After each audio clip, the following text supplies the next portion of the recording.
They're usually very hard to see, but don't worry. Our red-ruffed lemurs, you can see at least one hanging out on the branches right there. Looks like their keeper is there doing some work on their island, making sure it is nice and clean for them. If you're ever walking around lakeside and you hear what sounds like shouting, that's most likely going to be these guys. They have a fun trick where they can make it sound like there's more of them than there actually are, which is very helpful when you're a very small animal in a very large world. On our left, though, speaking of large animals, these are the greater flamingos.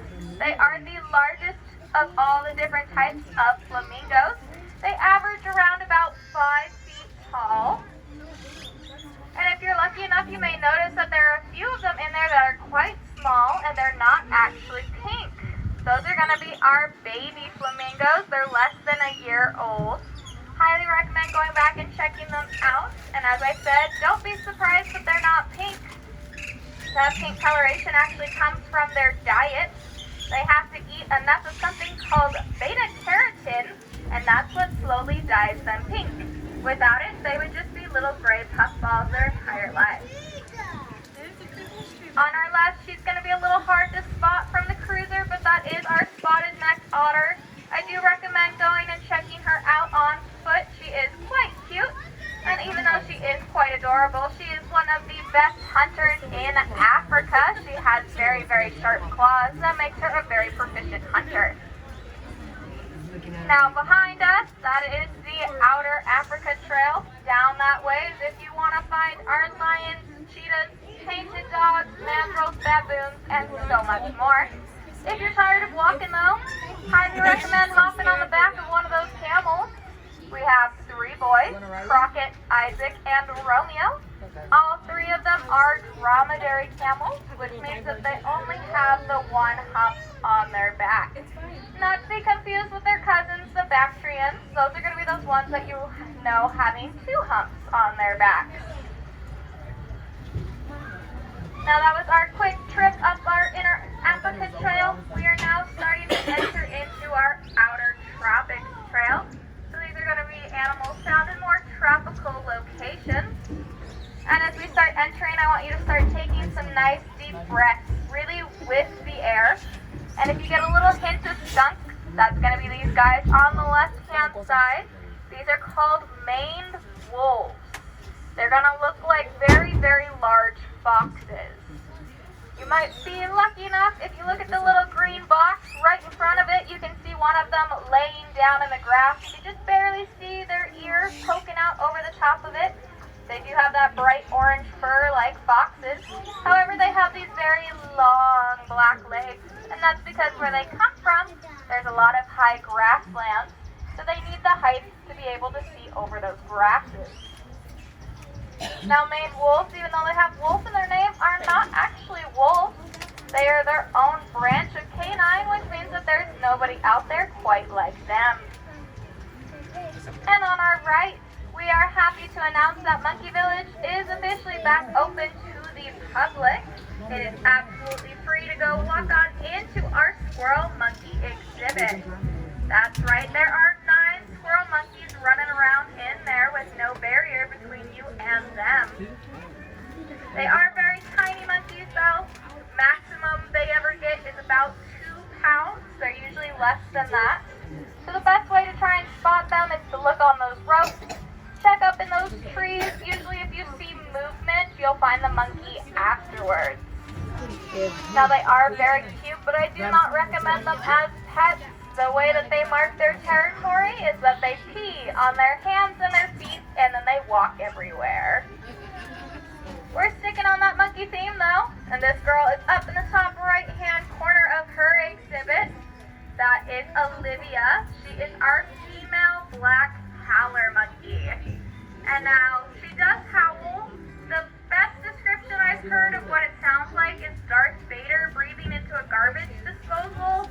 It's incredibly deep, it's very mechanical, and it's loud. You can hear it up to 3 miles away. Sticking to that right-hand side, we got some very large birds walking around out there. You might think that they kind of look like mini ostriches, and you're not wrong. These are greater rheas. They are the South American cousin to the ostrich. They are a part of a group of birds called ratites, which means that they are flightless. They are instead incredible runners. A few other birds in that same family are going to be emus, cassowaries, and the very tiny kiwis. And on our left, you actually get to see a class going on. Here at the Phoenix Zoo, we have about 20 horses that call here home. And that's because we have something called Horse Hands. It's where we teach children and adults how to ride and handle horses. If you're interested in that, highly recommend checking out phoenixzoo.org. That's where we have all of our information about all the classes that we offer here at the zoo. Or you can stop by reception on your way out and they can give you more information. Now on our right, we're going to have our second flamboyance of flamingos. Yes, the technical name for a group of flamingos is a flamboyance. These guys are a flamboyance of Chilean flamingos. And you may notice a few differences between them and the graders. As we talked about, the graders are obviously going to be taller, but these guys are much more brightly colored pink. And that's because all the different types of flamingos carry that pink coloration very differently.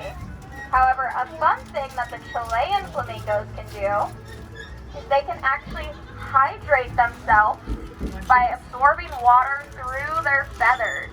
So if it's raining outside, that's how they can drink water. They just absorb it through their feathers, which would be very helpful here in Arizona where water isn't always found. On our left, we have a few more scalier friends. If you're looking for some iguanas or chapualas, they're going to be hanging out over there. However, to our right, this is a nice big loop that starts and ends at the fountain up here. This is called the Forest of Uco.